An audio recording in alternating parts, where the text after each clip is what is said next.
So, something that I'm seeing and reading about on a pretty regular basis right now is that security budgets are starting to slow or decrease or even shrink in some sectors. One may look at that and think that maybe the importance of security is diminishing, but security budgets aren't shrinking because security doesn't matter. I mean, obviously, in our high tech business world, it absolutely matters. I believe that they're shrinking because a lot of leaders are asking one simple question: why are we continuing to spend more and more and more and more, and I still feel exposed? Now, let's be honest, most security teams aren't recklessly spending money, but a lot of security dollars get wasted quietly through assumptions and good intentions that never turn into real outcomes. So, today I wanted to talk about 5 ways that security spend is leaking out of most organizations. Not because your people are bad at doing their jobs, but because modern security is hard to operationalize.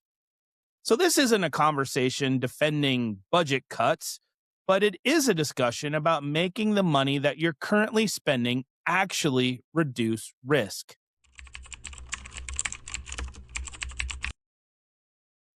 So, this is the most common one. A new tool gets approved, it gets deployed, alerts start flowing, and then, well, no one fully owns the solution, so then no one is responsible. The tuning never gets quite finished because, let's be honest, that part isn't nearly as fun as buying the tool. So it lives in this phase two forever of never being fully operationalized. We like to call unused software shelfware, but shelfware isn't just unused software. It's actually unrealized risk reduction.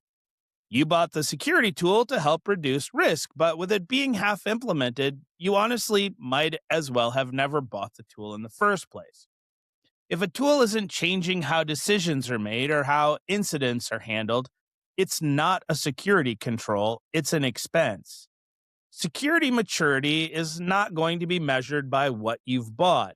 It's measured by what you actually use and how well you use it and how much it helps prevent or mitigate attacks. Many organizations have multiple tools doing similar things: asset discovery, data classification, identity insights, threat detection. Each of these made sense when they were purchased, but almost none of them have been mapped together afterwards. Now, this might have happened because they were purchased by disparate teams, but it also happens because we don't fully utilize the current investments we have before going out and buying new ones. Or sometimes we don't even know all of the features that our current tool sets have before we go out and buy a new one. This isn't a tooling problem, it's a responsibility problem. When three tools kind of cover the same risk, then no one tool or person is going to own that risk, and the risk will never be remediated.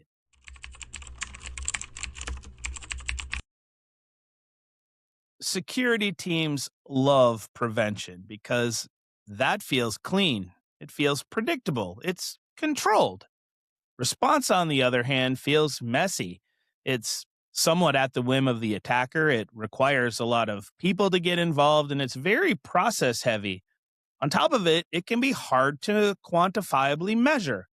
So budgets tend to skew towards blocking and detecting, and response gets whatever is left over or sometimes completely forgotten.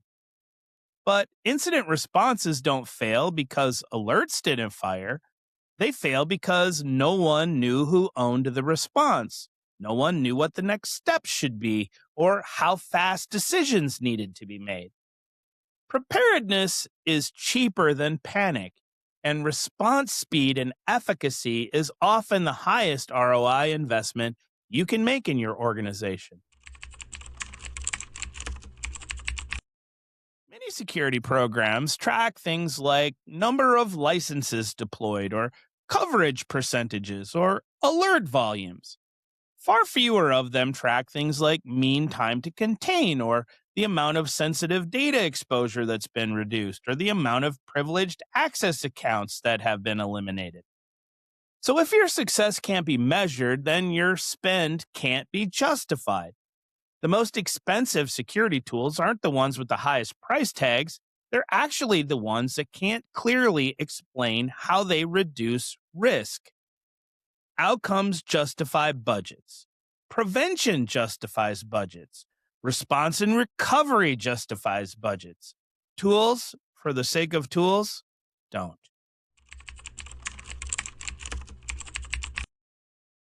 Anyone that has ever listened to me has probably heard me say that I believe that security in IT really needs to be an enabler of business, the work that's being done by the employees, and the go to market strategy that a company has.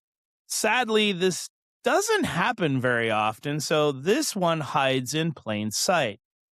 When security workflows don't match how your end users actually work, they find a way around your policies every single time. Users will bypass controls, then data leaks into unmanaged spaces you don't want it, and things like shadow IT and now shadow AI fill the gaps. Every workaround is a hidden cost.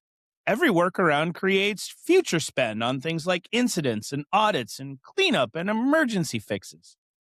Friction doesn't save you any money, but it will send you an invoice later when you least expect it, and definitely when you aren't prepared to receive it.